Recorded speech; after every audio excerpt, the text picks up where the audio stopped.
Elimelech moves his family to Moab. In the days when the judges ruled in Israel, a severe famine came upon the land.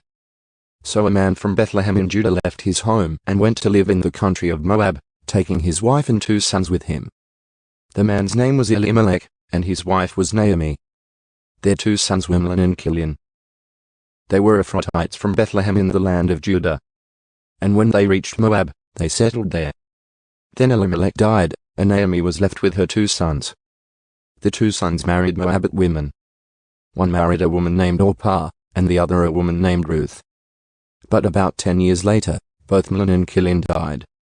This left Naomi alone, without her 2 sons or her husband. Naomi and Ruth return.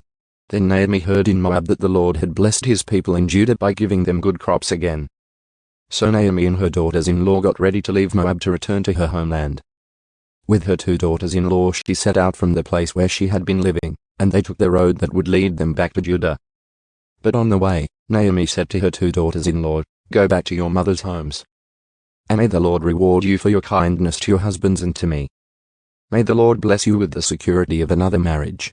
Then she kissed them goodbye, and they all broke down and wept. "No," they said. "We want to go with you to your people." But Naomi replied, "Why should you go on with me? Can I still give birth to other sons who could grow up to be your husbands? No, my daughters, return to your parents' homes, for I am too old to marry again. And even if it were possible, and I were to get married tonight and bear sons, then what? Would you wait for them to grow up and refuse to marry someone else?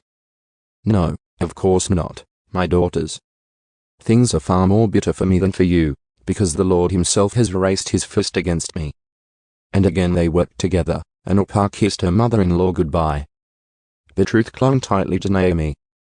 "Look," Naomi said to her, "your sister-in-law has gone back to her people and to her gods.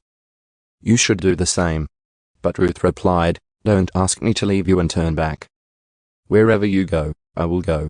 Wherever you live, I will live. Your people will be my people, and your God will be my God. Wherever you die, I will die, and there I will be buried.